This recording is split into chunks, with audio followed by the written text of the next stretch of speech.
Hey everybody, welcome to Geekoholics Anonymous, episode 186. I'm your host Rico, here with my co-host.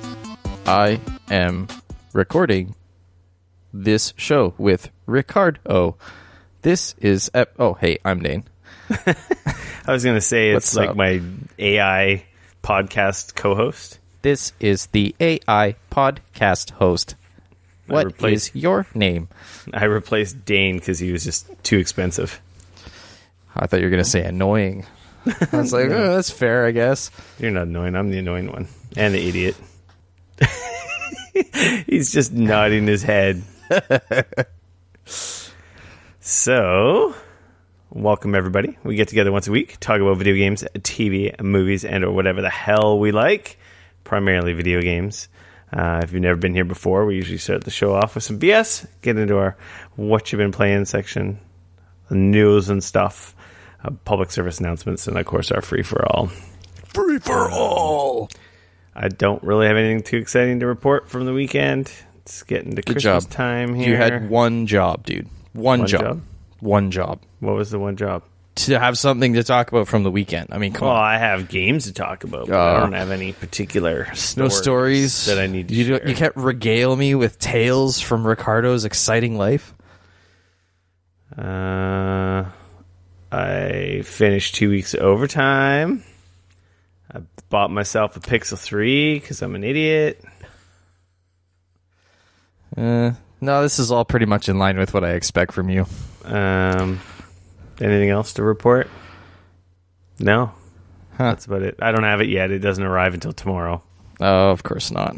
But I don't know. There's not much to really report besides maybe a little bit better battery life and wireless charging compared to the phone I have now. Pretty much. Slightly better camera. Did you get the XL or just the regular? Just the regular. I don't like big phones. I don't like big phones, and I don't know why. No other brothers can deny. And the notch like drives my OCD mind insane. As somebody who has two phones, both with notches, you really don't notice it after about the first day you've had it. You really don't. You probably get used to it, but yeah, I don't know. Could care less. I was just like, I get a deal on it through work, and I haven't bought a phone for a few years, and my wife needs a new phone, and I'm just absolutely blown away by like the quality of the Pixel's night sight. Yeah, like technology for taking low light photos. It's just insane.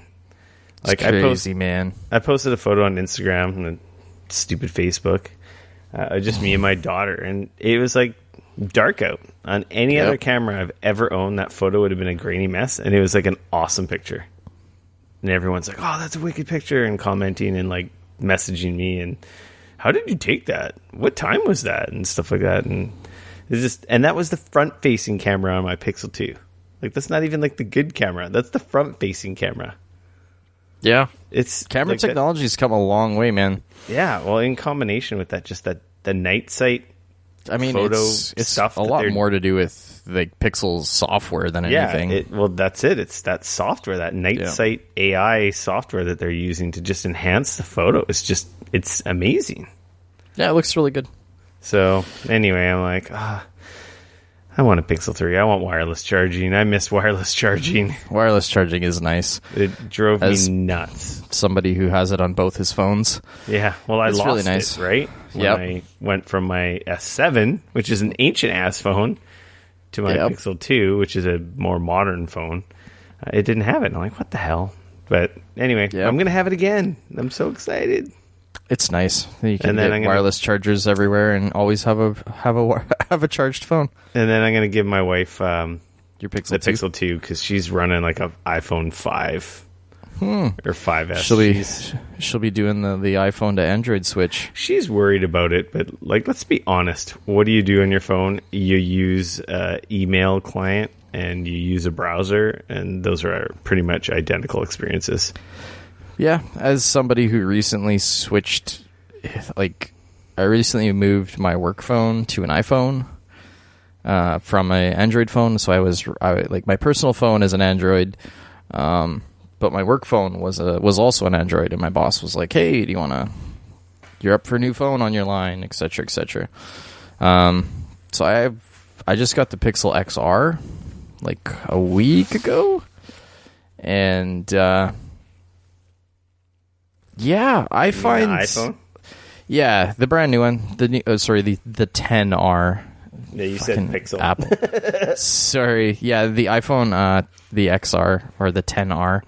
And like, there's a lot of things I really like about it, but there's also a lot of things that and it's also hard. It's a little bit hard because obviously I came from Android, so like I'm expecting certain things. You're so used to so I'm like used to it. So like totally. So I'm like looking for things or trying to do things, and I'm like, oh, where's for example, where's the haptic feedback when I'm typing on the keyboard?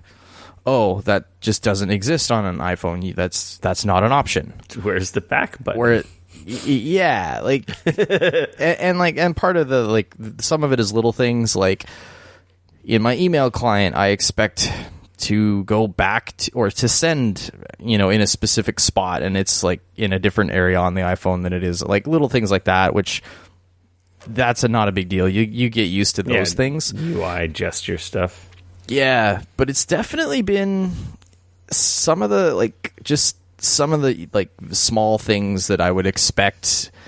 Like another example, and again, like this is partly because of the way that I use a phone for work, but like you can't, if you want to change the name of your hotspot when you're creating a hotspot, a Wi-Fi hotspot on your phone, if you want to change the name of that, you actually have to go in and change the name of your phone. And that's what your hotspot name is. It's the same name that your phone is. So you can't just in the hotspot thing where it's like where you're setting up your hotspot, you can't just like, I want to change the name right here.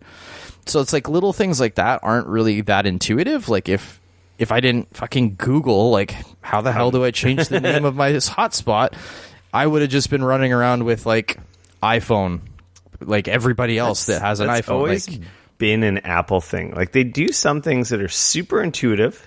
Mm-hmm. And are obvious at first glance or like thought of how to do something. Yeah. And then there's other stuff they do that's super like obscure and like makes no sense. Yeah. And that everyone associates them with stuff being super easy, but then it's like they have these weird settings buried in places that make no sense to change things that are super obvious. They do it on Mac OS. Like, and you're talking to me like, I'm a Mac owner. I have a MacBook Air. I just bought the brand new totally. one. Like, I love Apple stuff, so I see this is an attack on Apple, but it's like they get a lot of praise for they're so ingenious and easy to use. But to be honest, sometimes they do some stuff that makes no sense and is not easy or obvious how to change or fix. So there's been a few strange things like, and again, as an Android user moving from Android to the iOS. There's been more in the way of like, what the fuck? That like there has been some things that I've really appreciated. I'm like, oh, that's smart. Ultimately, it just made me feel like Android manufacturers, I feel like they just need to buy a fucking iPhone and like look at it and go like, okay, there's some things here that we could totally do better with. And I also feel like Apple really needs to buy a fucking Android phone and go like, okay, there's some stuff here that we should also do better with. No, they've little things like that, stealing from each other. My wife's worried. I don't think she'll have I don't think it'll be as much of a culture shock or like usage interface shock as she's expecting. I really don't think it will be. Like it's funny because like I'm thinking of when I got my LG, like my G7 this summer. I could have made it, like I can make it because of the way that their launcher is set up. I could have made it look almost identical to an iPhone, like with the exact same functionality. You know what I mean?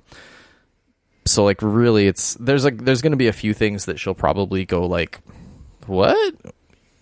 But after a little while, I don't think that that's going to be a problem. She already does that enough as is. Yeah. And she's it's 16 gigs. Like, it's ridiculous. Right. So, and I always get iCloud messages about her iCloud being full, and they want to sell you more space, and it's just like, no. Have a Pixel and get you on Google Photos. You're going to have all your photos in one freaking place. It's going to make my life easier, your life easier. See, and that's the other thing that drives me out. Like, that is one thing that I will say, like, I fucking hate about Apple. So they release the new iPhone XS and XR, and they release them in a 64 gig version and a 256 gig version and is it a 512 gig? Anyways, they skipped the 128 gig version because they know everybody would just fucking buy that one, and they wouldn't be able to upsell them to the 500 gig or the whatever the next one up is. So it's like, and they do the same shit with the iMac. You can buy a 21.5-inch iMac or a 27-inch iMac. They know the sweet spot is a 24. But when they offered the 24, nobody bought the other two. So they just stopped selling it and forced people into either a 27 or a 22. Yeah, the super huge upsell or the one you don't really want. So you end up buying the bigger one. Exactly. And it's like shit like that. Like, I get it from a business perspective. It seems brilliant. But it makes you look like a fucking asshole. And I just, that's, anyways. Yeah. Like the Switch tax, there's always been an Apple tax. Like, honestly, I was like in the cult, like Apple cult in the early 90s. Yeah. I had a Quadra, Macintosh Quadra 660 AV. This is like one of the first video or computers with like video in and video editing. I still have it in the basement. Wow. It was super expensive, and that's why you still have it. And I didn't pay for it. My parents did, but I hated PCs, like, because I was such a fanboy. Yeah. Until I built my first gaming PC, and then that's when I opened my eyes. I still respect their hardware design, though. That's why I got my MacBook Air, because it's so pretty and I love it. But either way, Dane, yo, that's enough Apple Android talk. Fair enough. What have you been playing? I've been playing with my new video card, man. Yeah. I've been, to be fair, I've been playing a bunch of stuff because, that's what you do when you buy a new video card. You play all the shit. You turn all the settings. You put all the sliders to the one side, the side that says everything is going to hurt your eyeballs. It looks so good. So I actually played through the rest of Battlefront 2. Mm-hmm. Fuck, that game looks really pretty when you turn everything on and everything that game up. Looks fantastic. And I said that when I played it last year. And it looked good awesome. Before. It just looked a lot better now. Now it just run really good too. Mm-hmm. So, that said, the best parts of that game were by far and away the flight stuff. Space battles, yeah. The space battles and the flight stuff. Like, honestly, if I could have just skipped everything that was on foot and everything not in a vehicle, if they made that game, I would buy it in a heartbeat. Because that part of it was fucking awesome. I'm going to bring it up again. Where the hell is the VR version? Hell. I don't know, man. They're making... Yeah, I don't know what EA is when doing I first right played it, I enjoyed the story a bit, but like in hindsight, it's like it wasn't good. Like, it's pretty bad. The story is terrible. After finishing it, I was just like, wow, that was bad. The level design, not great. It's not overly fun. Pretty much all the on-foot stuff is very, sort of boring and repetitive. There's some weird jank to some of it. Yeah, any of the lightsaber stuff. Like, when you're Any of the lightsaber stuff is fucking terrible. There's, a bit of an epilogue thing at the end with Kylo Ren, and, that was also not good. Yeah, the space stuff. But all the space battle shit, combat? I kind of want to keep it installed so that I can go back and play those missions. Just do the Galactic Warfare multiplayer stuff. Because, that stuff was great. Flying around in those ships and shooting down TIE fighters and X-Wings and taking out the Y-bombers and, all that stuff was awesome. Yeah, that stuff was awesome. And it feels good. The flying feels good. And, and the rest of the game is just not good. Yeah.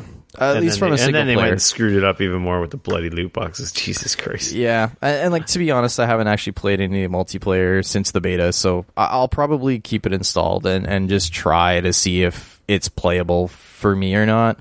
I don't know. It's still installed right now. I haven't uninstalled it. like I said, because part of me kind of wants to go back and play some more of those space missions because the flying is great. Like, if they said the next, like, they're not going to make another Battlefront game, but they're going to make another, like, X-Wing versus TIE Fighter or another, like, Rebel, just, yeah, like, oh, give me one of those, and I'd be very happy. Yeah. But yeah, so I played a bunch of that. Like I said, finished that story, which was pretty disappointing, unfortunately. Played some Forza Horizon 4. Oh, on your Game Pass. Cranked everything up. Man, because that applies on PC as well, doesn't it? That's beast. So, like... That's how you got it, right? Through Game Pass? Yeah, Game Pass on my Xbox One, and then because it's a cross-play game, I loaded on my PC. That game looks awesome. So, like, here I am running that thing, full, max, ultra, everything to the extreme. And it runs at whatever the hell it's running at, way higher than 60. I think I actually turned it down to match my frame rate on my monitor because I was getting tearing because it was running so fast. And yet I'm like watching my video card and it's at like 70%, 74%. Like, I'm cool. It's like, oh, I'm like, hell yeah. And it just looks gorgeous. Yeah, that game is a nice looking game on PC. Yes, it looks so good. So I played a bunch of that because that game is great, and we've talked about it on this show before. And then I actually loaded up some more of The Witcher 3 because I still haven't finished it yet. Man, that's a sin. I know. But that being said, now that game like looks a whole nother level. Holy balls. That game looks so pretty. I always it looked amazing before. I always had a good video card and everything cranked up. Dude, I cranked everything up to the max, and it's wow. Yeah, because you're getting your old computer, an old card. You were running everything over 60 FPS, but you were having to tweak some stuff down, right? Yeah, I was starting to have to tweak things like either down from ultra to high, and there was even a few times where I had to move things down into medium to get like a good stable 60. Now that's which still looks better. The funny thing is that still looks better than the current consoles. Yeah. Oh, totally. Yeah. So but it's nice when you have a PC game and it's just like ultra. Totally. Like, ultra combo. I loaded up Witcher 3 and it was on like the settings that it was, and I was like, oh wow, this game looks really good. And then I like went in and I was just like mega ultra everything, and then I like reloaded it and I was like, oh. Yeah, I always every time I play a new game, like Anthem, right? I was in the Anthem beta, right? And I think I could talk about settings because it's not talking about the game, but like it defaulted to ultra for me, right? Yeah. But like I keep thinking when I'm installing a new game on my PC that I'm going to be getting to the point here where it's like, no, you need to start turning shit down. And it's like, no, actually, I don't really. It's like my CPU is a couple of years old. But my video card and that CPU are still like a killer combo. Yeah, that CPU is still like fast for pretty much everything, right? Like it's not. So it makes me happy. Because you got the 4790? Yeah. Okay. Yeah. So yeah, I mean that's a very high. It's 4 gigahertz. Yeah, you've got a solid like base clock, right? And then it boosts up after that. So like, yeah. No, yeah. It's a PC gaming. It's an expensive, wonderful, horrible thing. That's why I play so much Destiny 2, because it looks and plays so good. Oh, I honestly, I cannot imagine playing Destiny on a console. And I'm not trying to say that to be that that PC snob. But like it does look and play so much better. I'm a Destiny 2 nut. This week in Destiny. Got you guys. Like I played it on PS4. Right. 3 characters to max power level. Mm-hmm. And then I did it all again on PC. Yep. And then I went back to PS4 and I'm like, nope. Not doing this. Yep. I even said, like on this show before, I'm like, it felt like a slideshow. Yeah. And just never mind how muddy it looked. Like, oh my god. Yeah. No, like, and like, that's not to say that like there's not games that can look amazing on the console. That's the thing. It still looks good. Yeah, but it's like you play like Spider-Man and stuff and God of War, and they look amazing on console. They look so good still. Standard definition looked good until you saw a 4K Ultra HD HDR television. Yeah, and then you're like, oh god. Yeah. So it's been fun. Having a rig now that is able to just like that's the pour best. on And the that's power. The awesome thing is it's probably going to do you good for at least a good 5 years, at least, if not more. Yeah. Oh yeah. No, it'll be good. It'll be solid. So that's kind of like I said, it was like it was a little bit of this, a little bit of that, but I really was just like, it was just kind of enjoying the eye candy on all of the new, the games that I had been kind of playing before, but like we're now sort of not seeing again for the first time, because they did all look great before, but it's just being able to turn everything up. Like The Witcher 3, like the draw distance now is like insane, and just the amount of foliage and everything. Like I'm running through the forest and I'm just like, holy shit, like this is crazy. Like The Witcher 3, just so much shit in this, like, and like again, I was playing the game on like high or whatever swamp? It was before, like, what's that, sorry? The swamp or the bog area in Witcher 3. Oh no, I haven't. That's a good idea. Notoriously like the most taxing, worst performing area in that game. Yeah, that was like, I know exactly what you're talking about. I'm in Skellige, right? So that's the islands, and they look just amazing. Like I was out on the water and like, ugh. I wish I could like erase that game from my memory and play it again. I liked it so much. Yeah, it's taken me a long time to get obviously where I am, and I've played it for, I think my game clock was. It's a big game. Yeah, and there's tons of stuff to do. Well, I've started to kind of like mainline the main story a bit more, just because like I do want to finish it, and it's it's been so long, but it's so good, and like there's a part of me that I feel like I wonder if like subconsciously I like it so much that I kind of don't want to finish it, because like I don't want it to end in a weird way. Like so, it's like I'll play it in like these little like 1 hour chunks or 2 hour chunks here and there, and like little bits, and like.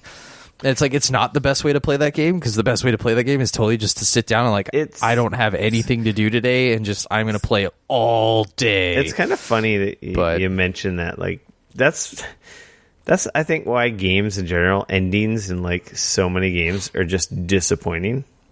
It's not necessarily that some. Well, don't get me wrong. Some games have bad freaking endings. They have terrible endings. Terrible endings. They don't answer questions. They create more questions, than when you got to the ending. They don't tie up loose ends. They don't give you a satisfying conclusion to, the storyline. That's one thing. But it's like I think we unfairly also aren't satisfied with a lot of games endings, because it's like I finished the game, it's done now. Yeah. And if you enjoyed it so much, it is kind of like, it's kind of a sad thing. So then it's like the ending already has an uphill battle with trying to do all these other things at the same time, but emotionally you're at a place with the game. It's like, I don't want to be done with you. That was a terrible ending. Yeah.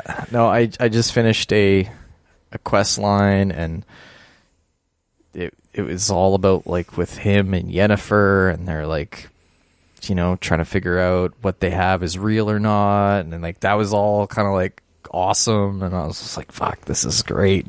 It just reminded me like how good that game is. And the witches the witches in that game are so hot. And that was Monday, and I've kind of been like just wanting, like I've been just like yearning to play it now ever since. I'm like, oh crap, there's so many other things I need to play, and like I kind of just want to go just I have Friday off, and I kind of just want to like stay home all day and play The Witcher. Yennefer and Triss. Yeah, they're both pretty awesome. I played some new stuff to bring us into 2018 from podcast 2013 and 2017. Hey, that was 2015. Was it 2015? And 2017. Witcher? Thank you very much. I don't remember. Oh yeah, Witcher 3 was when I saw it at E3, and I don't think it still came out for a couple of years. That's right. 2015 is when it came out. Yeah. I played some Below on the Xbox One X. Oh yeah, that's on Games Pass, That right? came out on Game Pass. It's available, I believe, on PC and Xbox. But Sweet. part of the Xbox Game Pass suite of games. Right. That's from, I believe it's Capybara? And I believe... I want to say those guys are out of Vancouver, aren't they? they are Canadian, I know that much. Oh, they might be They might be East Coast, actually. Little side note, while we're talking about Canadian studios, something that I thought was super cool. The animation studio that did the new Spider-Man game, or Spider-Man movie that just came out, almost the entire team is based here in Vancouver. So almost all of that movie was made here in Vancouver, which I thought was pretty rad. Especially because people are saying that it is amazing, and I want to see it real bad. I want to see that movie real bad. It looks good. So this was announced at E3 2013. So 5 years later, it's here. Wow. It's a roguelike, dark side-like. Dark Souls-like? Dark Souls-like, roguelike. Okay. And that you basically get into this world. There is literally no explanation whatsoever on what to do and how to do. Apparently people have gotten just stuck on the beach with no idea where to go. That'll totally be me when I play it. It's not that difficult. You just climb up the mountain, and then you get an item, and then it goes from there. You get off the island. Okay, great. No. Yeah, and then you get on the boat, turn around, and leave. End of story. Perfect. End of game. Awesome. Wow. Can't believe that took 5 years. It's a neat, like, very atmospheric, it's top-down perspective. Right. It's kind of zoomed out. Yeah, it's more of like an isometric kind of right, like kind of like a like a Diablo, but not even almost like it is literally almost more top down, like a Legend of Zelda. Oh, really? Like less 3/4 perspective. Like Diablo's more of a 3/4 tilted world. This is still more top down ish, right? And basically, you just arrive on this island, little boat, your little guy. And it doesn't explain anything. Here's a campfire, and then all of a sudden these different menus appear that are available to you. And it's like, I don't know what any of this stuff does because there's no explanation. Right. And then, here's my inventory. I can craft stuff, apparently. Yeah, you're totally right. That is very reminiscent of... No explanation. Basically, you're dungeon delving... there's some kind of indication on this map. Do you go below? Yes, you go below the surface. Going down. There's a boss, but I haven't been able to find the first boss. I think I played for 2, maybe 3 hours. Really? I found some armor. I turned some campfires from like regular red to blue ones because you get these little... I don't even know what they're called because no one freaking explains it to you. I got awesome. The enemies drop these little gems, and they power the lantern. You have this lantern which you use to shine on stuff, which opens like hidden doorways. Okay. And like I said, you can craft items like bomb arrows and flame arrows and potions and stuff. But there's no explanation. It's like it's a survival game at the same time. You need to be drinking water and eating. You get hungry, and then you can starve to death. Everything you're talking about suddenly doesn't really appeal to me all that much. It definitely adds some tension to the game. Okay. But there's like rats and little critters that you can kill that, drop meat and stuff. So it's not too difficult. I haven't gotten to a corner where it's like, oh crap, I'm screwed. I'm so deep and have no food. Okay. Well, the music is really helpful. cool. And it's, like I said, it's very atmospheric and it's total Dark Souls. It's like, the combat is tough but fair. It's it's kind of your fault if you're trying to bite off more than you can chew, right? And getting yourself into trouble. I don't know. I like the aesthetic. I want to play more. It's got a neat look to it. It definitely has the visual style and the music is really cool. It's not like amazing, but. It does remind me of like, it really reminds me of like a Zelda but like with a lot of today's more like tough game design applied to it. Not that Zelda was easy. The first Zelda was not an easy game, and it also didn't explain a lot. It's like, here, it's dangerous to go alone. Take the sword. That's it. Fuck off, kid. Yeah, that's pretty much it. And it's kind of open world to a certain degree. I feel like, though, that game kind of needed to come out and be amazing, though. This one? Because, like, it's been in development for so long. It showed at so many shows. Like, it... Yeah, it was one of those, it's at PAX again. Yeah, like, I feel like it needed to come out and be something special, something amazing, because it's clearly been in development for at least 5 years. Who knows how much longer before they even started talking about it. It's gotten some average ratings, like a 6.9s and 7s. I don't know if that's just due to the fact that it does not explain anything, so maybe. I feel like some games can kind of get away with that, and some games they need a little bit of hand-holding, and it just doesn't work very well. Like I said, I did waste a decent amount of time. Like, where am I going? What am I doing? Because the hints are really, really subtle. And with the way it's zoomed out, it's not hard to miss. Like, oh, there's a doorway over there that I couldn't see because it's super freaking dark. Oh, see, like, that kind of stuff can be really frustrating. Because, you're doing circles. Like, you're running around in circles. You're going like, well, what the hell?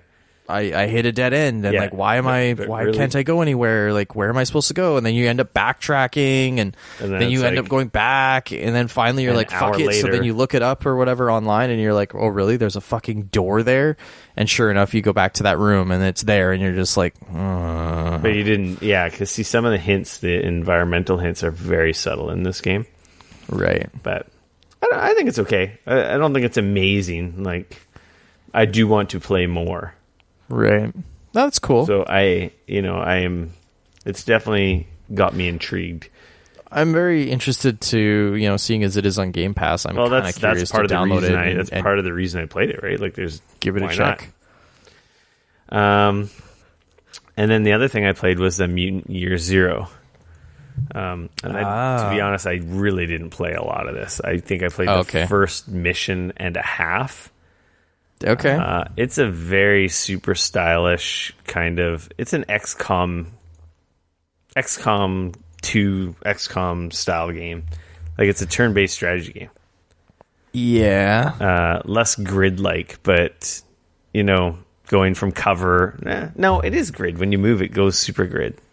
But I've heard it's kind of like a Metal Gear game crossed with like a XCOM game. Yeah. Yeah, because there are very difficult. There's definite stealth elements to it because you don't have to engage enemies, and it is like, it's not just here's the single map. It's like a big giant map with multiple areas that you're going through to do different missions and whatnot. So it kind of has like an open world, not really open world, but like an open world. Because like XCOM's like, here's this battle on this map, and it's just this area, and this is the objective, and it's very chess-like in that there's an optimal way to pass the level, and then the level's done, and you move on to the next one.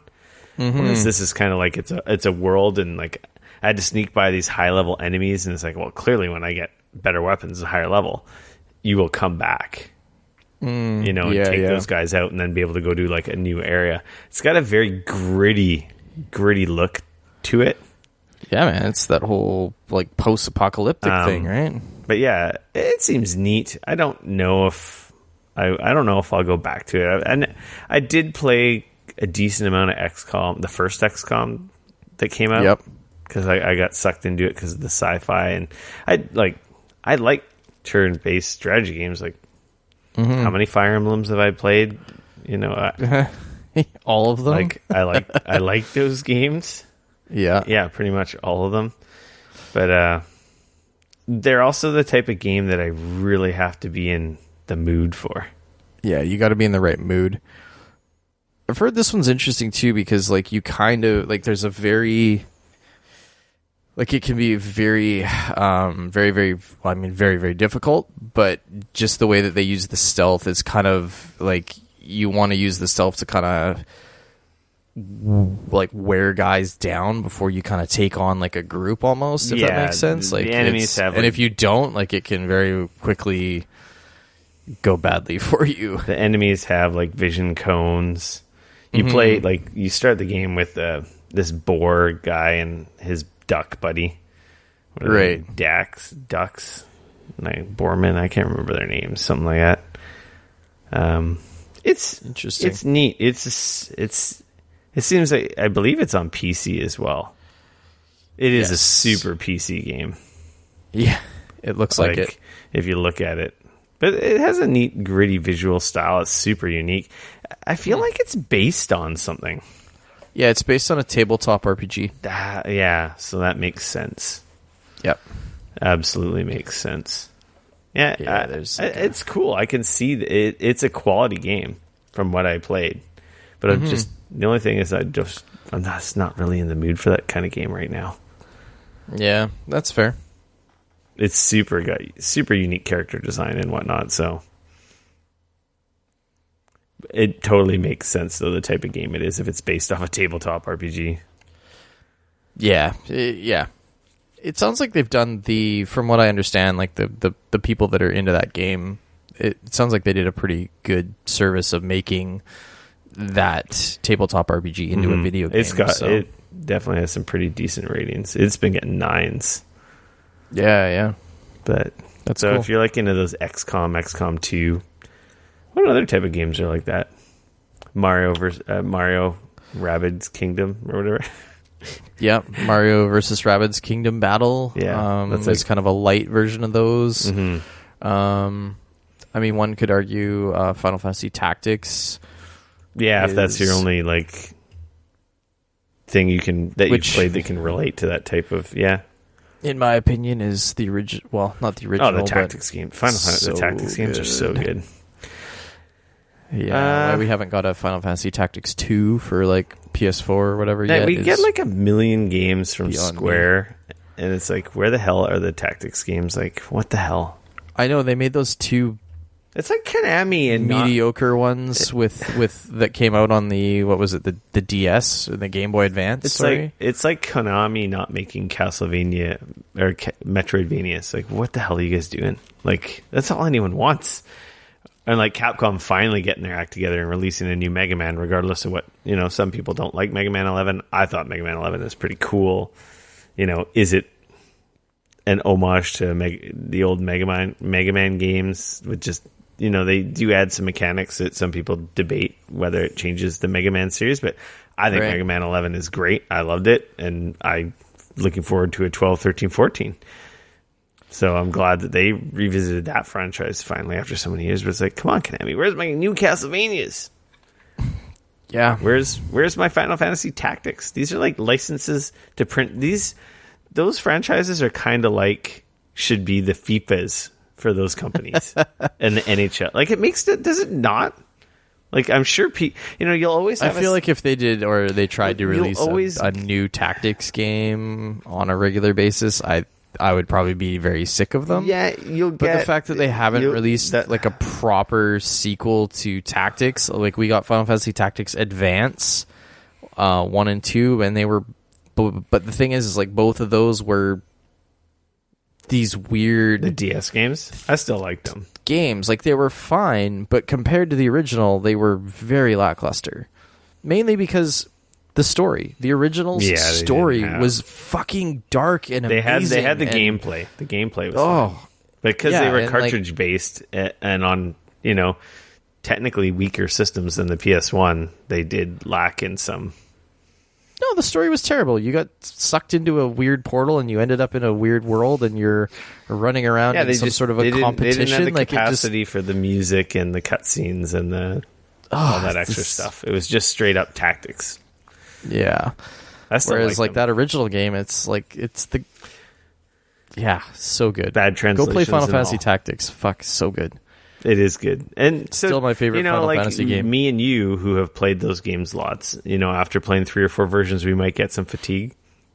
But there's always going to be a new subset of gamers that just discover it, right? Yeah. Like you have people that come and go from those other yearly franchises, or they do it every 2 years. They haven't made a new Tactics Ogre game, and it just makes no sense. Like, it just seems so obvious. But I mean, that being said, there must be a reason why those games don't Well, get made. yeah. Like, is it a money thing? No, like, I don't. You know what I mean? Like, I don't know. I'm not the one looking at the numbers. Teams right? get sick of making that same game over and over again. They want to do new stuff. I think that's a challenge with the video game. Tell that to the Mortal Kombat guys. But they're doing new stuff. I guess so. It's still a fighting game, but they are bolting on new stuff every time and advancing that genre. Yeah, or that way it's of just delivering interesting to me because there's like that team is making a Mortal Kombat game. Have they ever made anything else? Didn't they make like a terrible like Mortal Kombat like adventure game? The Sub-Zero, like the side-scrolling adventure game on the 64 that was really bad. I don't think I ever played it. I don't think that was actually them, was it? Oh, it might have been farmed out. I think that was farmed out, but I don't know. Anyways, I digress. It's right into our correction section. Oh wait, we don't have one. Yeah, suckers, because we're never wrong. That's right. Suckers. Except Rick, he's wrong all the time. This is true. And then I was playing more Smash Brothers. Man, that game's freaking awesome. Yeah? That game's so good. You unlock all the characters now? No, but I'm in the 40s now. Isn't there like 70-something characters? You've only unlocked half? Not even? That's more than half. A little over half, sorry. Yeah, a little over half. I unlocked Simon, which is... He's pretty awesome. I'm not disappointed with how good he is. It's kind of funny. I was looking at my high scores for beating Classic mode, and it just... Can you guess which character I have? I've set the highest score in defeating Classic mode.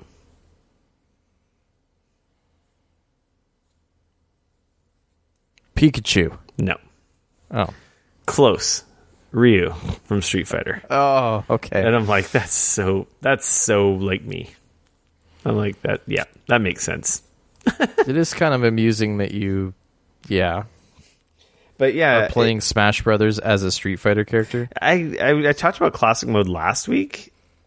Classic mode is pretty awesome. I believe it's 8 fights. They're random. Right. Well, I don't think they're random. They're semi-designed mini campaigns for each character. And they have there's very interesting and intricate boss battles. Like, depending on who you pick. Like, I think I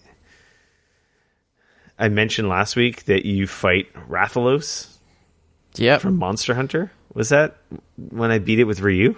I believe it was. I can't remember. You didn't say who you beat it is. You just said that there was a boss and it was a Rathalos. So, Link's and Classic mode campaign, the end boss is Ganon. That makes sense. Yeah, but it's not Ganon the fighter. It's Ganon in his huge, giant, monster pig beast form.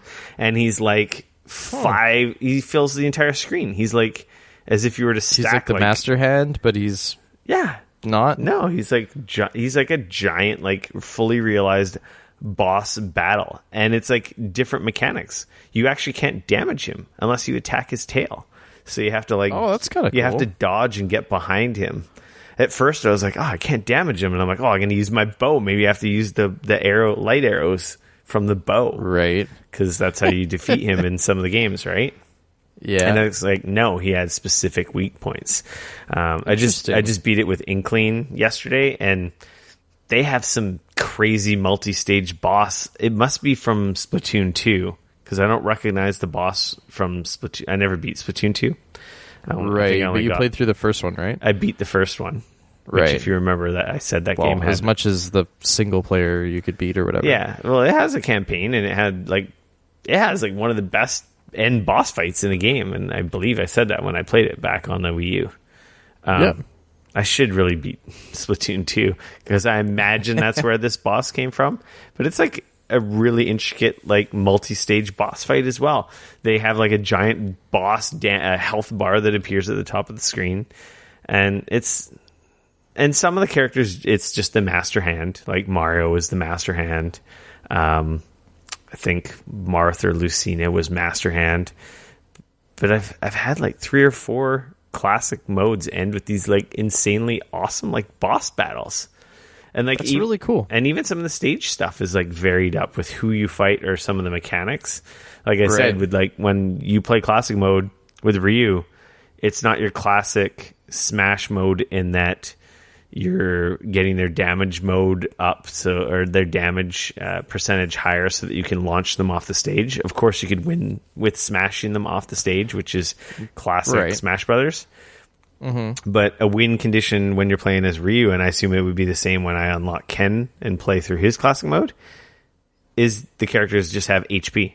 They have 100%. Oh, they just have like a health their bar? life goes down as you damage them, just like a Street Fighter game. That's kind of cool. So if you get them to 0, you win. If you launch them off the stage, you win.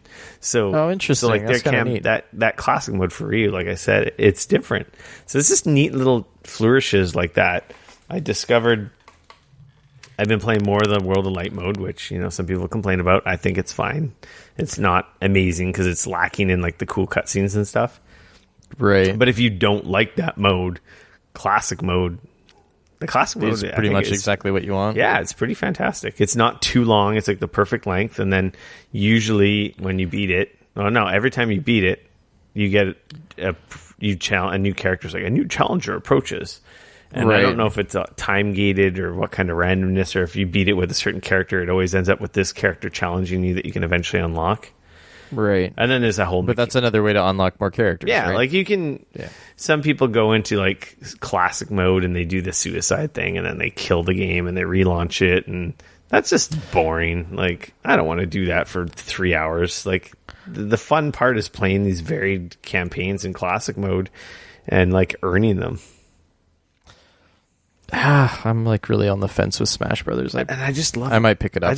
You know what? I'm going to add it to my Christmas list. I just love all the attention to detail to just all the different franchises, like I said last week, and the little flourishes in just the characters themselves, the move sets a lot of the new characters have. And it's like, man, it's just like this is a love letter to video games wrapped around a bad platformer and a decent fighter. Yeah. But I love it. Yeah. Or whatever the hell Smash Brothers is. I think is it a fighting game? Is it a platforming is a fighting game, and it's fun. And the thing is it's like, it's actually, I don't know. Like, I see where these pros and like really hardcore players, there's a lot of nuance to being good at it. Oh yeah. Like at first, if you're just button mashing and screwing around, it may seem like there's not a lot of depth.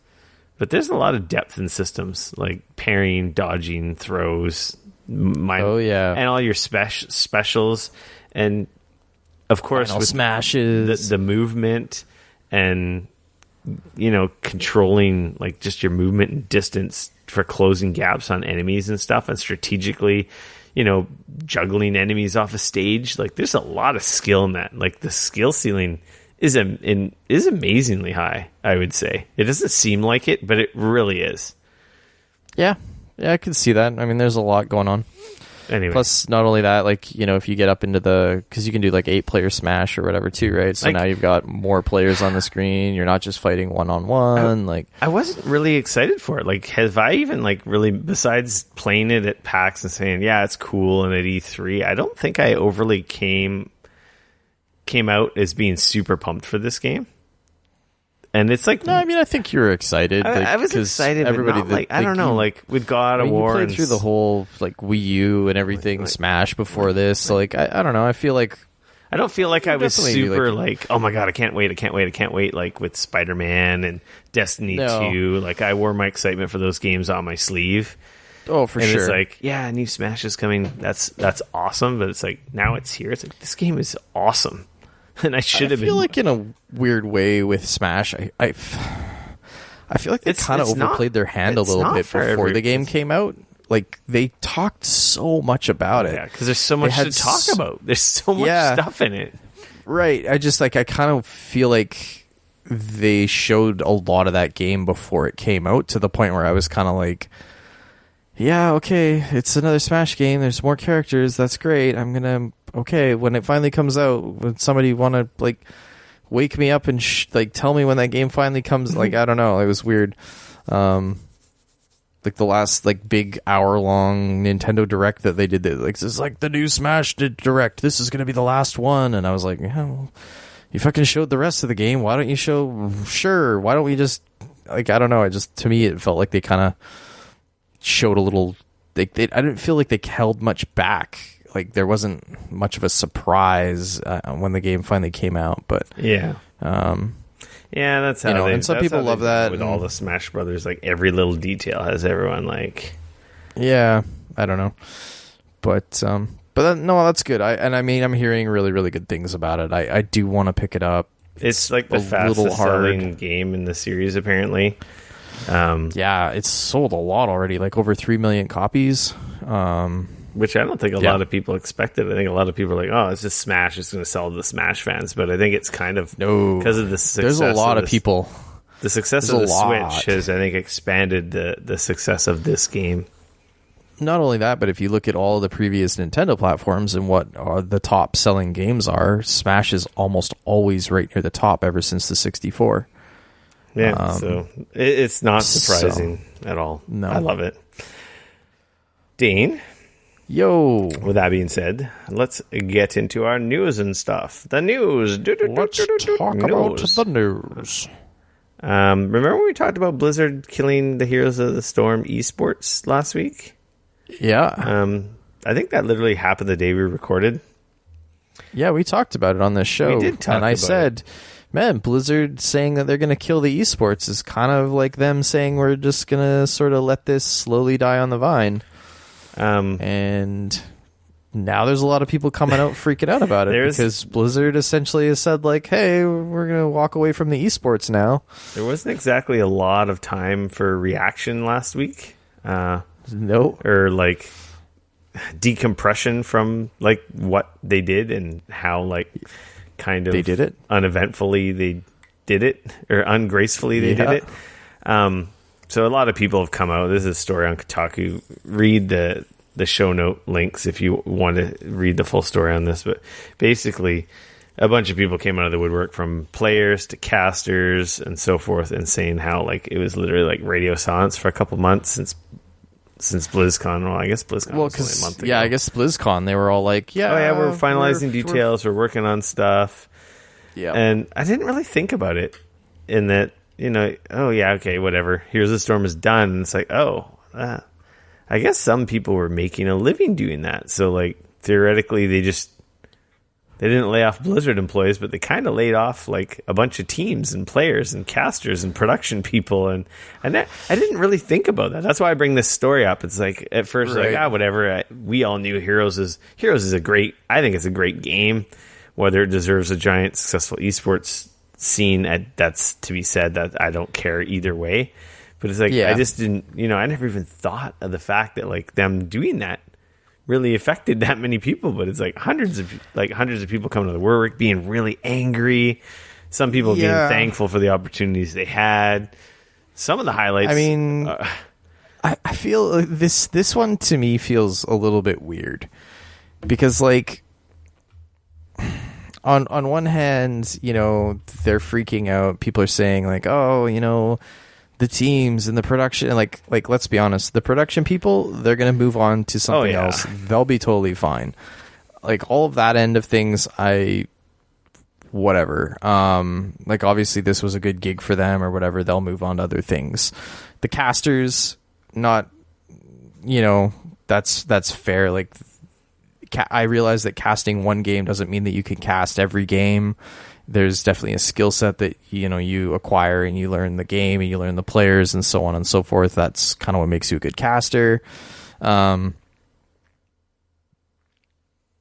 like at the end of the day, this to me is a bit weird because like it was always kind of like it was up to Blizzard all the time. Like you like that is sitting in your hands, like that whole thing is sitting in Blizzard's hands. And if they decide like, well, we're not really, we're not seeing what we see on this, like they could in theory kill it at the end of any season, right? And they had just had a season end. They hadn't really like said whether or not they were going to move forward with it at all. Obviously they didn't see the numbers and they didn't feel that it was worth continuing with, so they killed that. Like, I get that people are a little upset about the way that Blizzard did it by the sound of things. Like, it was done pretty poorly. It highlights what I've said over on this show. I've said on this show again and again and again. If you rely on someone else's platform you better save for that rainy day for when that carpet gets pulled out from underneath you. Because at the end of the day, you have no control and there are no guarantees because none of these people work for Blizzard, for starters. Nope. So Blizzard, as slimy as it may seem, and that it's not necessarily cool that they did it this way. Like, I don't really respect the way they did it. They should have, given notice at the end of last season so no one moved or no one formed new teams or no one wasted. Like, the people that are really upset wasted money on like relocating or investing and putting teams together. Like, oh yeah, saying like, I'm going to put a contract out for you and you're going to come like play for us. Yeah, and you paid this person to move and all kinds of stuff like that. And then it's like, yeah, it's done. And that's the risk. Like, that's the risk of being a YouTube streamer or a Twitch streamer or anything that like your business is based on someone else's platforms. Like, you got to be prepared. That's the challenge with esports, right? Like, unlike, the guys on the Bombcast made a great analogy this week where they said, like, baseball, for example, you and I could start a baseball team and we could, start a local team, like a BC Baseball League. Mm-hmm. And we could create a bunch of teams and then at one point we could be like, we're done. We don't want to do this anymore. We could walk away. But that doesn't mean that like the guy next door can't come along and be like, well, I want to keep doing this because this has been fun and so on and so forth. Because he can't, and then there's nothing you or I could do about it. It's just going to continue because it's fucking baseball and nobody owns baseball. Yeah. Like, even though there's the MLB, even though there's like with all the other sports teams, even though there's these big bodies, nobody owns the sport because it's been around for so long. So like, the difference Blizzard here is owns Heroes and. Exactly, and at any moment, but they could kill even it. Even if Blizzard decides like we're not going to do this, but somebody else takes up the mantle and they're like, we're going to do, what the hell? There's that other company that they do tournaments around the world. If their name is escaping me right now, DreamHack. If DreamHack was like, okay, well, we're going to pick up the mantle, and at all of our DreamHacks from here on out, we're going to do a Heroes of the Storm tournament. That's great. But, like, Blizzard still owns the game. Blizzard still owns the servers. Even if that decides to do its thing, Blizzard could decide halfway through next year or next season that they're done, and they could just shut the servers off. And it doesn't matter that nobody else, like, that other people still want to play it. They're just like, nope, we're done. And they flip the switch, and that's the end of it. That's it. Nobody else can come along and say, well, just because you guys don't want to do it, we're going to do it. No. We'll do it for you. It's not baseball. It's not basketball. It's none of these things, right? And like, I think that is a very unique challenge for esports, because at the end of the day, all of these esports are still owned, like you said, by companies. And at any point, Counter-Strike, Riot with League of Legends, Valve with Dota 2. You are literally, I'm a pro Dota 2 player. I'm amazing. I'm great. I'm making millions of dollars. 5 years from now, what happens when Dota 2 is like not really doing anything? Like, Blizzard's deciding, like, which is doubtful, but if it did happen, they could be like, it's gone all of a sudden. Blizzard's like, you know what? We were done. And you don't work for us. We're just going to shut it off. You're unemployed, so we don't owe you anything. No, we're gonna flip the switch. The servers are gonna go away. Yeah, and that's gonna be the end of that. Just like when and there's nothing you can do about it. But like, unfortunately, I don't know. Like, it's funny because when you go back, this is actually what the CPL tried to change back in the early 2000s. Their whole thing was that they were going to design a game and they were going to develop a game that was only for esports. They were going to release it. People were going to be able to get it for, I don't remember if they were going to sell it or if they were going to give it away for free or whatever it was. But ultimately, the league itself was creating a game. And the whole point was so that the league, much in the same way that like baseball or football or whatever other leagues, while they don't own the sports, but at the end of the day, like the league itself, if it disappears, or there's not an outside source that's owning the thing that they're doing. And unfortunately, like, obviously there was some issues and the CPL ended up having to shut down. But, like, I don't know. Maybe that's some way to go about this. Like, maybe some big, I don't know, esports, maybe MLG or whoever it is decides, like, we could build our own game and we can, I don't know. But I think the problem, of course, then one could argue, well, the problem with that is like, the reason these games that people want to watch and all of that are because these are games that are enjoyable and they're good and people love to play themselves. Yeah. So it's like this weird thing, right? It's not like you could just make a new esport. God forbid, people have tried and failed miserably. Totally. So it's a weird thing. I don't blame them. Like, I don't know if it's not making like, at the end of the day, like, who knows? Maybe this is like an Activision Blizzard thing. Had it been the old Blizzard, maybe they would have just kept it going. Yeah, I don't know. It's weird. There definitely seems like some winds are changing over Blizzard these Activision bean counters are like, you know what? This only made us a $10 million. It's a total failure. Our esports needs to make like $100 million to be considered successful. Like, it could be a greed-based decision, Yeah, I mean, and like, I'm sure that obviously they've got the numbers in front of them and they know how many people are playing it and how many people are buying into it and buying costumes and pets and all the rest of that shit. But yeah, I mean, I never heard a lot of noise for, it was Heroes a very, of the Storm I feel like it was a very far off fourth game in the MOBA, like seventh. Well, I mean, there's not that many MOBAs, but I mean behind other not anymore. Scenes. I mean, in that viewpoint, it was a far off third. Obviously League and Dota are 1 and 2. I would argue that Smite is easily 3, but then one could also argue that it's because it doesn't use the same isometric view and things like that. It kind of might be different enough that it's in its own thing. Yeah, that it stands on its own.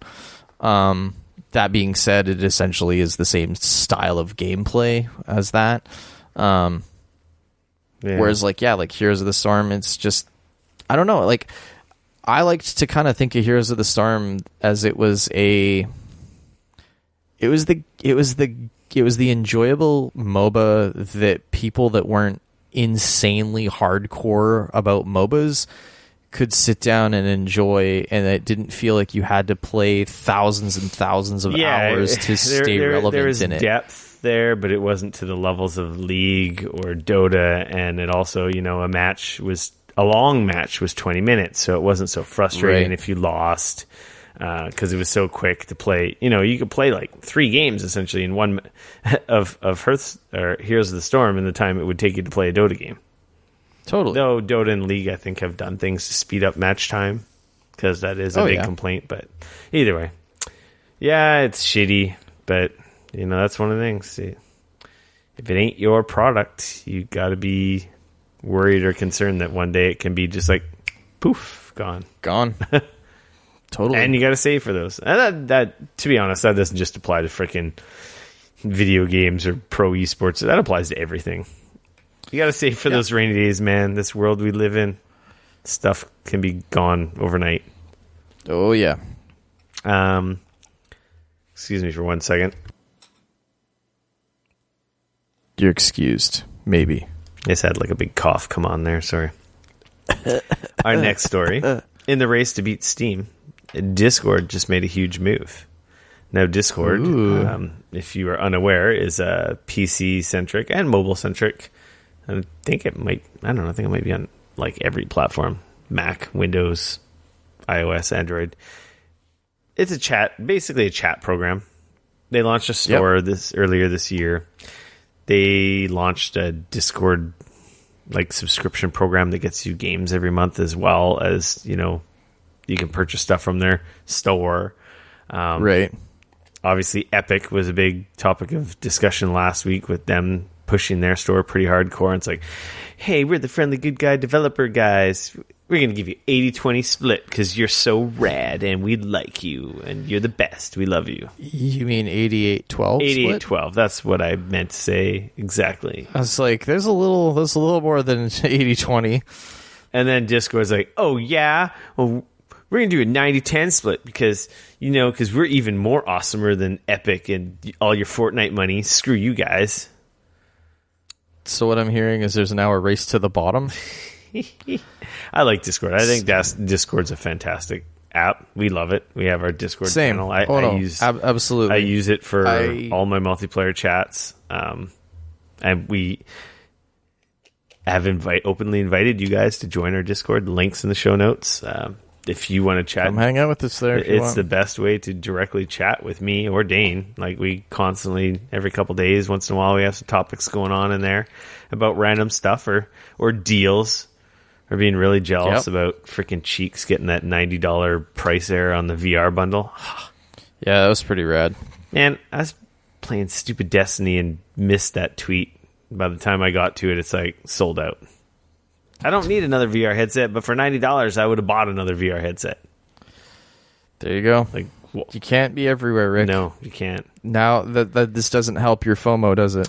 So that's Wario64 that we've mentioned on the show as well. Follow that guy on Twitter because, most of the deals that he gets are American, but every once in a while, it's still American. But for us Canadians, if you have a friend you can ship to, you can usually skirt some of these price errors and deals that way. That's how I do it. Send it to a friend or whatnot. But yeah, he's pretty dope. But anyway, back to our story. Discord 90-10. That's great. Whatever. Everyone wants to take on Steam.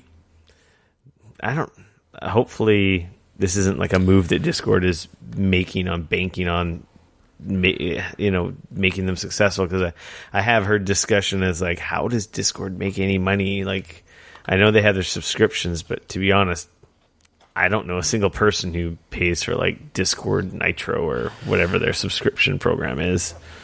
Me neither. So it's like a big concern for a lot of people have been like, well, Discord's awesome and all, but they don't make any money. So kind of worried about what's going to happen with them in the future. And I would be very upset if Discord did disappear. Here's what worries me about the race to the bottom when it comes to this. And that's what we touched on before, when we kind of talked about this a little bit. If someone fails, that's it. That's totally it. So, like, the race to the bottom is great for devs. For us. Like, it's great. It's great for devs. They make more money. They want to put stuff out that it, in theory, it allows more like, options us to get, if you're anti-Steam. Totally. Like, all of that is great, except what happens when somebody's like, "Oh, we're gonna do a store for 5%." We can't pay our bills and we're going bankrupt. Exactly. And now all the games that everybody bought and paid for, we're not going to be able to keep the servers up, and those are just gone now. And that's ultimately, like, I feel like there is a line, and I mean, obviously I like to hope and think that some of these big companies like Epic and stuff have ran the numbers, and I hope that Epic's not just looking at it and going like, well, we're making so much money off of Fortnite right now that even though we're going to take a bit of a loss initially on all this stuff, we're making enough on that side of things to cover the rest of this. Like, I really hope that at the end of the day they are actually looking at these going like, okay, at 12%, we can pay support staff, we can pay to keep the servers up, we can pay for all of that, and still either make a small profit or break even on that. But again, I feel like they do need to, they are a company that they do need to make a profit. Otherwise, again, they go away. And like, so that's like, clearly, at least right now, Steam has proven that, obviously a 30-70 split is what it is, but it also keeps them going. The doors have been on. Everybody gets their games. The doors have been on. The lights have been on. The doors are open. The doors have been on. The lights have been on. Whatever. But you know what I'm saying, right? Like, they've shown over the last, like, since what, 2004? I have no idea, but it's been a long time that they've been around. That they're still around. All those games that people have bought through the years. Oh, and they're not going anywhere either. Exactly. And it just worries me that if everybody comes along and it dilutes what's going to happen is there's going to be a bunch of competitors, and then eventually a bunch of those, it'll be the race to the bottom, and those competitors will all do what they're going to do, and then it's going to be a similar thing, and then they're going to start to drop off. 2003. Okay, I was off by a year, my bad. That's crazy. For some reason, I thought it was like the 90s. No, because I remember Steam. I installed Steam when I got Half-Life 2. But I remember that they created Steam. Installed it. But they created Steam the year before with Counter-Strike 1.6 was on it. I remember that. Yeah, because I remember Counter-Strike requiring Steam at some point, not at first, but no, 1.5 was not, and then all of a sudden they released that they were going to do 1.6 and stuff was going to be on Steam, and you're going to have to download it. And I remember how much people hated Steam when it came out. Oh man, hey man, to be fair, I remember trying to unlock my physical copy of Half-Life 2, waiting for the Steam servers, and yeah, it wasn't. It's come a long way. Let's just say that the dark ages for DRM. Yeah. I remember people were pissed off. It was not a happy state. It was kind of dumb because I remember installing the game, and then a lot of people who still hate it. So anyways, so that's kind of the one thing that kind of, again, we've talked about before, but I hope that Discord sticks around. I hope that absolutely. all of these different stores stick around. Discord's one of my go-to used everyday favorite apps. Totally. On my phone and on my PC. Yeah. I just don't want the race to the bottom to end up killing a bunch of people, because then the consumer loses, because then all those games that you've paid for and bought and stuff, they're just gone. Yeah, you just hope, like I mentioned, that they do the last minute, here's the patch that makes it work offline. But, if they get thrown out the building and don't have time to do that, then your games are just rendered useless. That's worst case scenario. Yeah, I think that there's a lot more to it than that, though, because then you're talking about, rights holders and people. They're not going to be cool with that, because then it just means that essentially you've just created DRM-free versions of a whole bunch of their games. That's true. You know what? I never even really thought about it like that. Yeah, it's the best case scenario would be that they would figure out a deal with, say, somebody like Steam or the Epic Store, an authentication server for them or something. Or that, hey, all the games that you have here, you can log in over there and it will pull all of your games that you bought here onto their new store. And then that way you don't just totally get boned. Yeah, and then Steam will be like, we have no interest in helping you. You are our competition. Burn in hell. So, like I said, this teaches you people for turning your back on Gabe. Shut up, Gabe. Go buy another knife. Yeah, we'll see what happens. Kingdom Hearts 3 leaks a month and a half early. The director pleads for the community not to share spoilers. I think we talked about this a little. Did we talk about it last week? This is 6 weeks earlier? That's crazy. Wow. I've heard there's leaks a couple weeks before because of distribution channels, and I assume that's how this leak. Apparently they know how and where this leak came from. Apparently some dude was selling it on Facebook for $100. What an idiot. What an idiot. Yeah. He could have been selling them for $300-$400, $500. Kingdom Hearts fans would have bought it in a heartbeat. In a weird way, though, he was smart, because think about it. If you managed to sell 10 copies at $100 versus you only managed to sell one copy at $1,000, man, he would have been able to sell that shit for at least double or triple what he was asking. Yeah.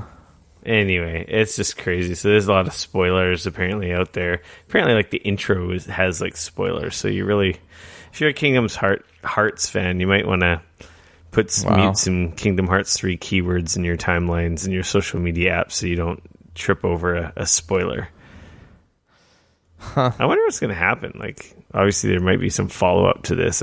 I wonder if this person's going to get into a lot of trouble or not. Because you can't buy it unless you run the distribution company. Say I owned a distribution company. I would be taking all the games home early. But I wouldn't tell anyone. And I wouldn't share that information. It would just be a perk of me owning this business, right? But then, like, one of your employees steals a case, like, he can't buy it. You're not selling it to your employees early because you wouldn't want to put your situation in jeopardy, right? No. Because, like, obviously someone's not going to be able to keep that under wraps and you're going to get busted. So it's one thing for you as the owner of a company to do this personally.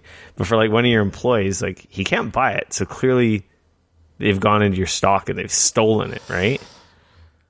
Yeah, I'm reading, apparently someone who saw the Facebook Marketplace listing says they know the seller. Said someone with a history of illegitimate sales got 30 copies through a connection to the game's manufacturing and printing somewhere in North Carolina. The seller's real name is evidently known but has not been shared. Potential buyers were told that they had to meet the seller in person, and apparently 10 such transactions were said to have taken place before the listing disappeared. So... Still, $1,000, man, to go to jail, not worth it. Yeah, like he could have just he probably could have made more money. No, even if he hid his identity and made like YouTube and Twitch videos and streams, they probably would have got. Those are going to come down so fast, and those accounts are going to get banned so quickly. Sucks if you got it spoiled for you, and this guy's an idiot. Like, I don't know, like, in this day and age where it's so easy to figure out where this stuff came from, especially with the systems being, like, so connected online. Like, you know, it doesn't take them long to figure these things out. I guess if you played it offline, they would never know, but... Yeah, it's true. But when you go on Facebook Marketplace, Facebook be giving all your information to everybody. Oh, boy. Whether you ask for it or not, they do. So, anyways, what we're saying is if you're a big Kingdom Hearts fan and you're super looking forward to this, maybe just... Watch out now. Be careful of some spoilers. Apparently, there's 10 copies that ended up out there that people could be playing. I think I said... I mentioned that I have Kingdom Hearts pre-ordered? I have it. I got it pre-ordered on... I don't know what it is. Some pricing error. Yeah, like I got it for $50 on Amazon. So for Canadian, $50 for any game brand new is like insane. That's like $20 off, $30 off. $20 off. It's $30 off. That's what I said. $20, $30 off. Anyway, I have it coming from Amazon, PS4 version. So yeah, we'll see how far I get. Devil May Cry 5 pre-ordered and Division 2 pre-ordered. Yeah. See how far I get into that when it eventually comes out at the end of January. I saw people like pleading. They're like, "Oh, please release the game early." I'm like, "Yeah, that's not going to happen." So this week in Epic lawsuits, more people have jumped on the suing them for dances bandwagon. Backpack Kid. I'm not surprised. And Fresh Prince's Alfonso Ribeiro. I don't know how to freaking say that. Carlton. Essentially Carlton. Suing for the Carlton dance. Funny thing is, neither Carlton or Backpack Kid are the originators of the dances that they are so well known for, which is very also, as I think, throws a monkey in the wrench of these guys' lawsuits. But I think it's all the same lawyer, I believe. And I kind of think they're just piling on. I've been digging into this more. Apparently, you cannot trademark individual dances or movement. No, you can trademark an entire choreography. You can trademark like a whole ballet Nutcracker suite. Yeah, but none of those choreography you can do in that, but not the like single no moves. Single move or ballet move in that choreography could be trademarked. So someone could take all those moves and mix them up, and that's tough tits. What's also interesting about this is that, like Backpack Kid, for example, there's an interview where he talked to IGN, and they're like, "Oh, how do you feel about Epic taking your dance and making it that's cool, whatever?" And he's like, "Oh, I think it's cool. I think it's really cool, and I'm just happy that people are seeing it or whatever." Like, and now he's turning around saying like, "Oh, I'm going to sue you." Like, I don't know. Like, I feel like, in all honesty, Epic has got to be looking at this long and hard, thinking, I bet if we go to court, we could win this thing. But I also am wondering, like, what they have to be thinking about from a PR perspective. Like, morally, is that the right thing to do? But at the same time, it is a tricky situation because of what I just said. Backpack Kid and Carlton did not come up with those moves. No, I mean, Carlton flat out admitted years ago that he got the idea for that from another movie. And, like, obviously he iterated on it, but, like, that's kind of where he got the dance from. Yeah, and the precedent is set that you can't trademark these things. So it's like, it seems quite cut and dry now that I've learned this. Like, I didn't know this before when we talked about it. It's like, It does seem like if Epic goes to court, this will just get tossed out. The thing, too, is that like now Epic's in a weird spot because if they decide to pay these people to go away and to look like they're taking the moral high ground, where does that end, right? Like, who else comes out of the woodwork? Do you have to then get a hold of... That's the end of new emotes and dances. Or you just pull out all the ones whenever someone steps out of the woodwork to claim something. Like, it is a slippery slope because if you if there's like, clearly this lawyer's trying to... Is he also suing Destiny, like Bungie? No, he's suing 2K. The Carlton is in fucking Destiny. Oh, there's a lot of these dances are in Destiny. The floss is in Destiny. Right. But nobody seems to care because it's not the biggest game in the world. It's not the game sucking all the oxygen out of the room. Yeah. It's a slippery slope. Like, so, if like, you that again, dance, to me, like, I think that would show that you must not care that much if you're not suing everybody that has your dance. Yeah, you care, but you don't care because if you really did care, you'd be suing everyone. And you would have been suing them 4 or 5 years ago, 3 or 4 years ago when Destiny first came out and put your dance in the game. And they sell the dances. That's why it's so interesting because there's so many facets to this. Like the one, on the one side, it's like this is get thrown out because you can't trademark it.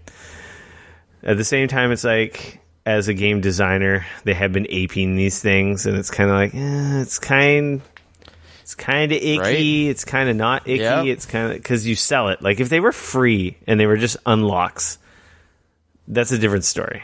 Like WoW has lots of like meme dances in WoW, but you don't buy dances in World of Warcraft.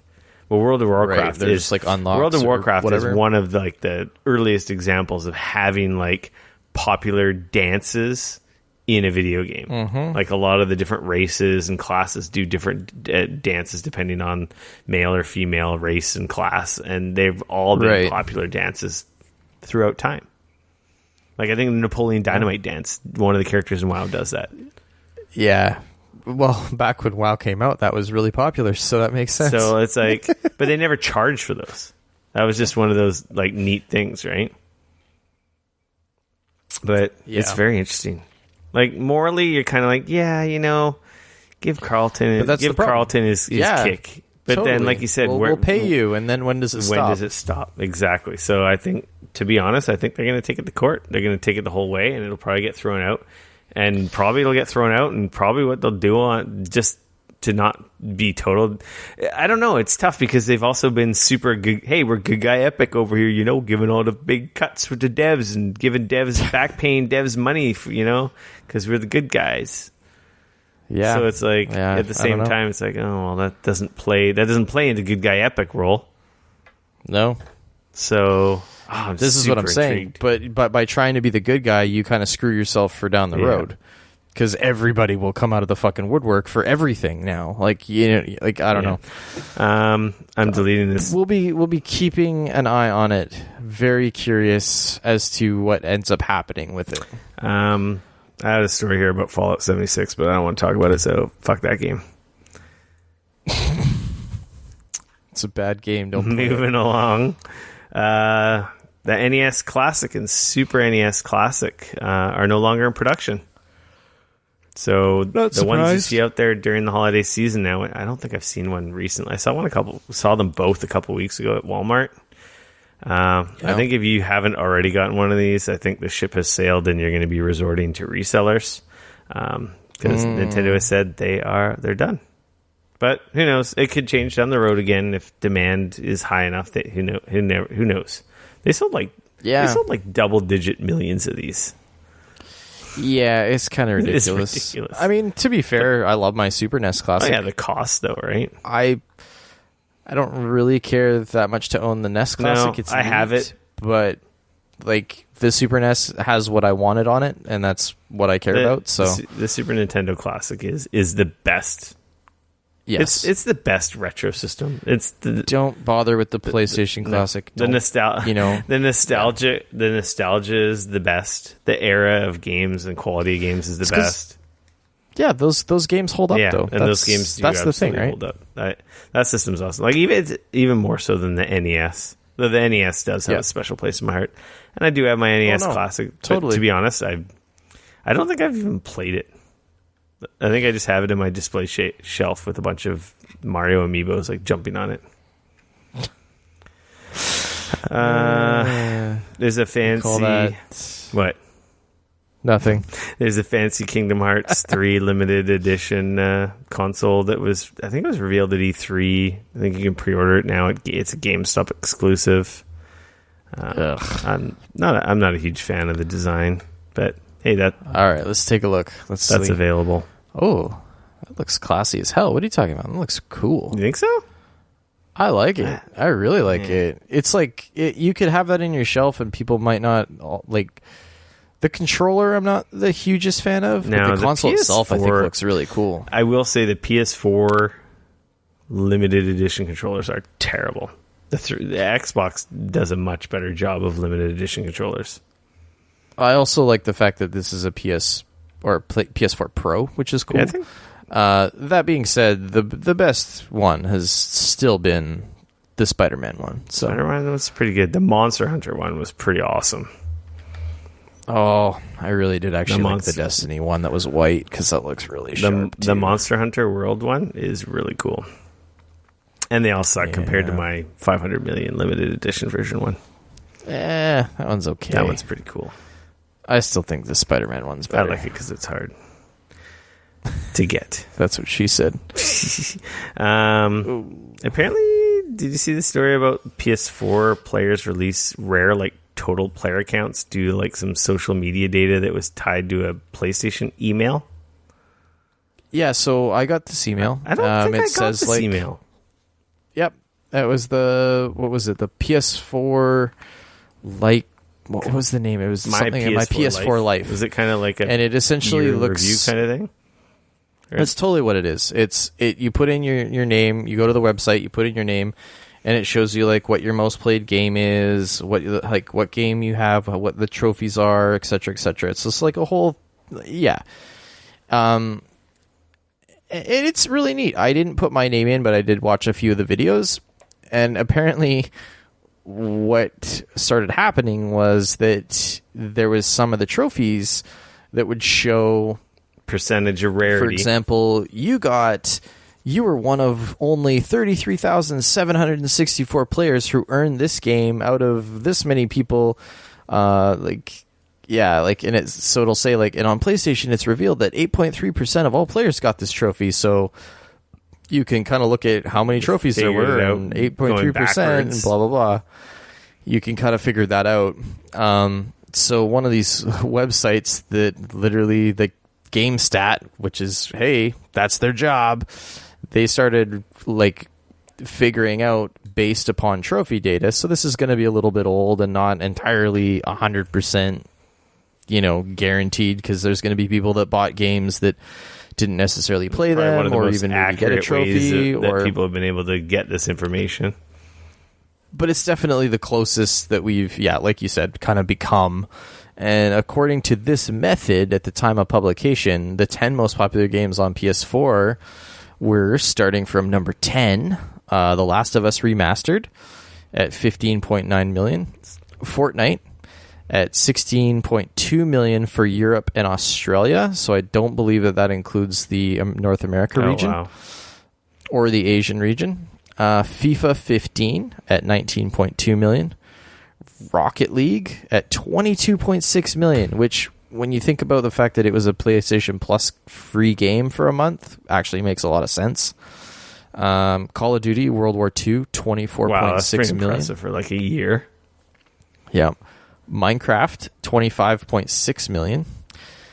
The FIFA stuff blows me away. FIFA 16, 28.3 million. FIFA 17 at 30 million. And FIFA 18 at 32.5 million. And the number one game, according to most popular or whatever, is Grand Theft Auto 5 at 51.7 million. That's like more than half of PS4 owners own Grand Theft Auto 5. And 40% of the top games. Then again, not necessarily owned it, FIFA. Played it. That's, I guess, the key Yes. here is these are approximations of people that have played it by matching trophy data and working backwards. Yeah. It's pretty impressive numbers, man. Rockstar's got to be happy. It's interesting just because they don't allow any of those statistics out there very often. No one wants to share. No one wants to share them, this right? stuff, but it's Yeah. pretty. So it's neat to see that kind of thing. Yeah, that's crazy. It's kind of neat. It's a funny faux pas.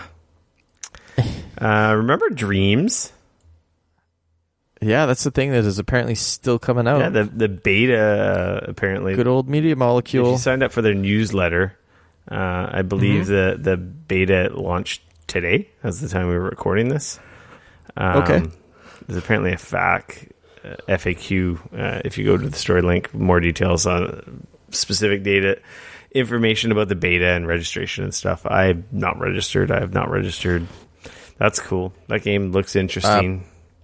Apparently, the general public will be able to take part in a beta starting January 8th in January for this as well. Yeah. Yeah. So that's cool. So they did it finally 3 years later. They've been promising a beta for a while.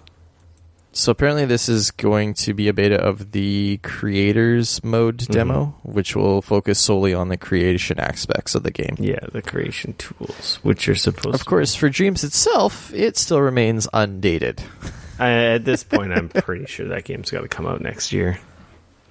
I would hope so. I think Dreams is so good that it's going to revolutionize like games, and that's why Sony just canceled PSX and is bowed out of E3 because they don't need it. Once everyone plays Dreams, they're going to be blown away.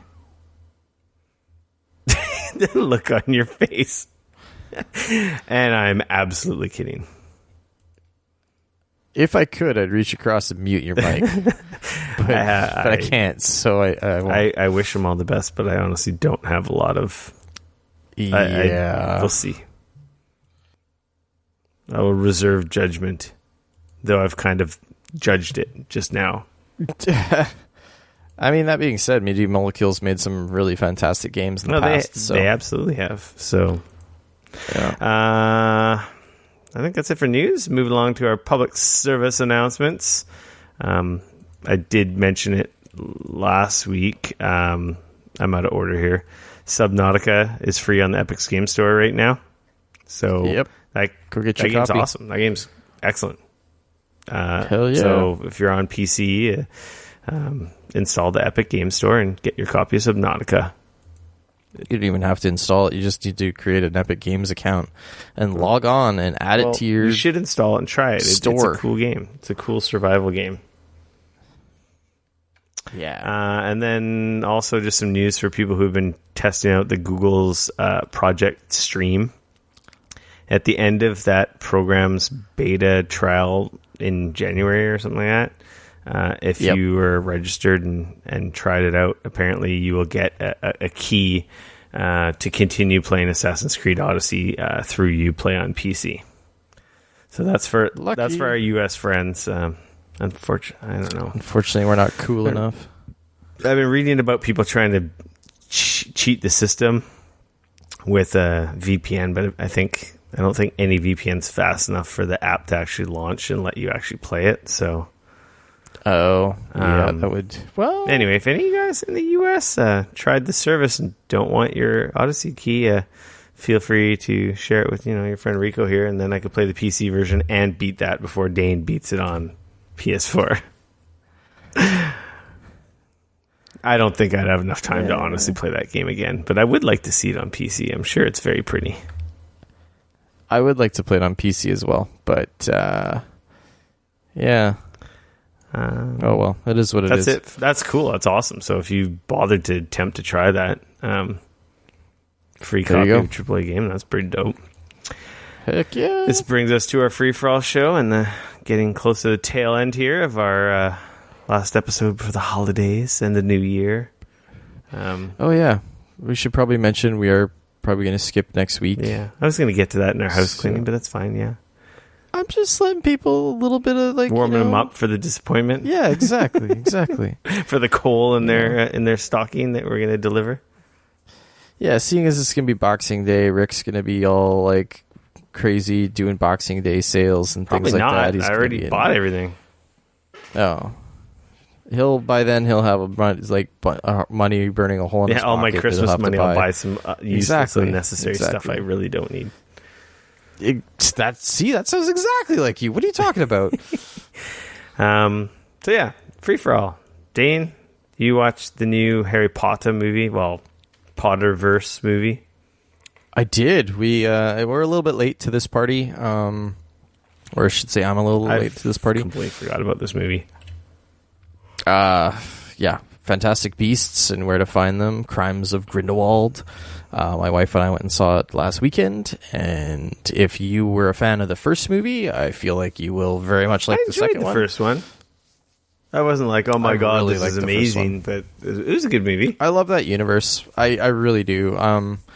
I really like that universe. This, I feel like, is... I think I like it more than the Harry Potter stuff because it speaks more to me as an adult. That's the thing. Like, this very much is that universe all grown up, and you're seeing... And, like, this is a prequel to the Harry Potter stuff, so it's very interesting to kind of see Albus Dumbledore when he's young, even though he's a teacher at Hogwarts still, but he's young, and he's being himself, and it's I don't know. Both my wife and I walked out of it and we're like, that was great. So there's going to be more of these, right? Yeah. I believe there's at least 3. More? Or 3 total? No, I can't remember if there was 3 or 5 total that she had planned. Because these are also I know that there's first, right? No, these were movie. She wrote these as screenplays. Yeah. So she wrote these as big blank checks for her bank account. Hey man, as long as they're as good as they are, I don't really care. That's fine. Good on her. This is you can tell that this is a little bit of a build-up movie, like where the first one obviously had a very much a beginning, a middle, and an end, but it also left a lot of strings at the end of it. This definitely feels a little bit more, like if you got to watch the first one or you're going to be a little bit confused. But I mean, I loved it. I thought it was great. Really, really enjoyed it. It got a little bit obtuse at a few areas in the middle where they're talking about people and you're kind of like, wait, was that person or was that person? I feel like it's one of those movies that I'd watch a second time and I'd really pick up on a lot of things that I just kind of didn't catch the first time around. That said, spectacularly beautiful, such a cool ideas, all the things that you would expect from those types of films, they're all there and they're all done very, very well. I'm a huge fan of that. And visually, they're very stunning movies. It's visually so good. So good. And like I said, expanding that universe in not in a childish way like in the Harry Potter films, but in a very adult, like these are adults, these are adult problems and so on and so forth, which by the end of the Harry Potter films, that's where they were getting, but this just really, really good. So definitely, in my opinion, worth seeing on the big screen because it's a big visual spectacle and everything as well. So cool. Yeah. Hopefully, I'm going to hope during this break I get to watch the Spider-Verse movie and Bumblebee. I know. I really want to see that. As we sat down to start recording, Dane watched the Hellboy trailer that was released today for the new Hellboy movie. Yeah. That's a trailer. I don't know how I I don't know. I just was kind of like just meh. It's hard because It is hard because I thought the old Hellboys were pretty great. The first Hellboy movie that they made was great. I really liked it. The second one is in some ways better and in some ways worse, I think. But I still the actor that they chose to play Hellboy, in my opinion, nails it. He's so good. What's his name? It's Buddy from. Oh man, you're really making me. Sons of Anarchy. Oh, it's right on the tip of my tongue. Pacific Rim. Yeah. Hold on. Ron Perlman. I'm looking. Thank you. He's so good as the character and the attitude, and they're kind of dark, but they're also like I really, really liked it. The new Hellboy has David Harbour, which is Stranger Things. He plays the cop from Stranger Things. He seems really good. Like the look and everything looks pretty good. But I don't know. There's something. And again, we're basing this purely on a freaking like the first. Yeah, trailer. and we're comparing it to something we already like. Exactly. Which this definitely piques my interest though, because the vibe of this is it seems right, which I like. It seems very comedic, even kind of more so than the first one. I don't know. I'm not sure if that's just this trailer though. I don't know. I That's don't know the thing Hellboy source material. Like I've never read the comics or the graphic novels. I don't know what the hell they are. I'm very excited to see Ian McShane in this. He's fantastic. He was like such an awesome part of American Gods. He's an awesome actor. Yeah, so seeing him in this kind of instantly made me go, ooh. Mila Jovovich, kind of an interesting choice.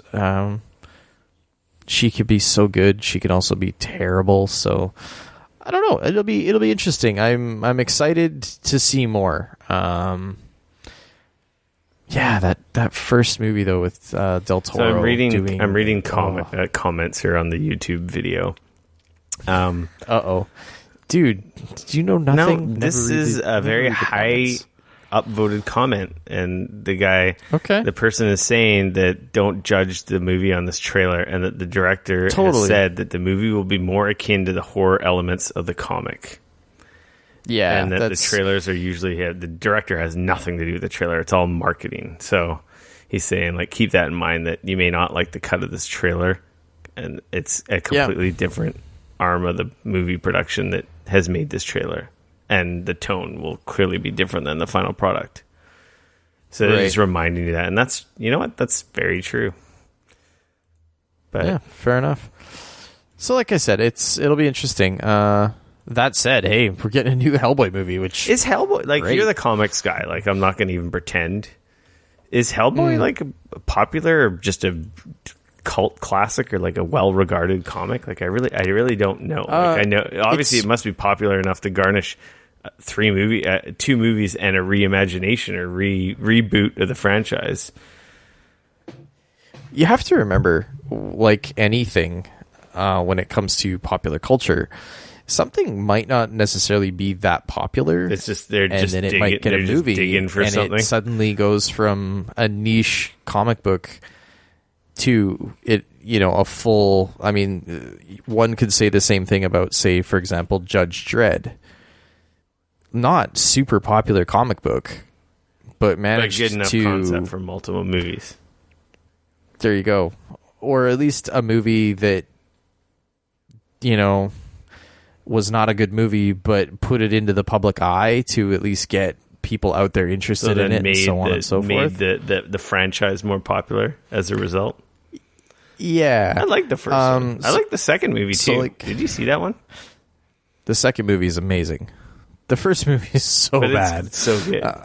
It's bad good. It's bad good for sure. When I was a kid, when I watched it the first time, I loved it. I am the law. Amazing. Yeah. Now watching it again, you're like, oh wow, this is one of the cringiest things I've ever seen. But the new one is amazing. The new one is incredible. Is it Keith Urban?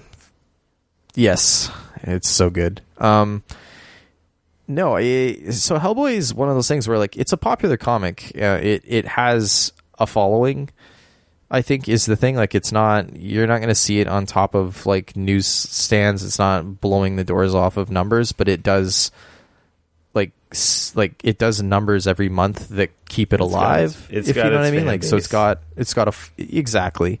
And then I think the first movie doing what it did put it into the popular eye, and there was enough people that watched those first two films that then either became fans of Hellboy the movies, that it warrants that there's probably going to be enough people to want to go watch the third film, right? Yeah, I enjoyed the first two. Yeah, so I guess we'll wait and see. There's a link in the show notes if you haven't seen the trailer and want to check it out for yourself. That being said, Dane, that's an episode 186 in the gigabits in your ear holes. That it is. Remember to rate and review us on iTunes or Apple Podcasts if you happen to be on an Apple device. Share us, on the social medias and wherever you may be able to spread your message of love and joy around the world of this great podcast you're listening to. And, of course, like, subscribe, follow, and so forth. YouTube, Twitter, Facebook, it's Geekoholics everywhere. And then, of course, you can follow me on Twitter at RickF. You can always come bug me on Twitter at Dane Cody, at DAYNECODY. And yeah, seriously, if you haven't yet, join the freaking Discord. It's like we're giving away free games. Yeah, you can get a free game if you know how to read. There's a whole big file of over 100 games.